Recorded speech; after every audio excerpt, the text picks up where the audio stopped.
Hello guys, so lapit na mag-stop yung ferry boat.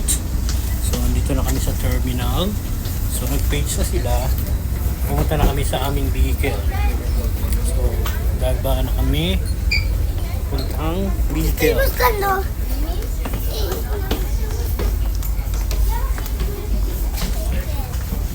Laki nitong boat na to. Meron siyang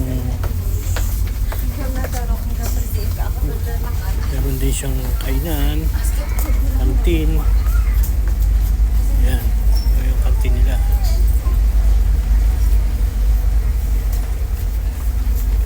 Sobrang laki.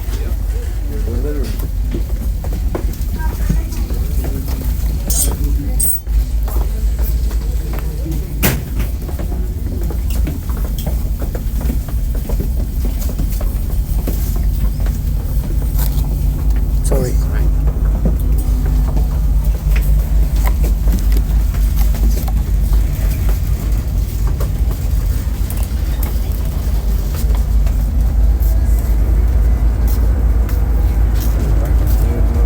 So, nandito na kami sa parking lot ng sasakyan. So, makikita nyo guys, ang daming sasakyan.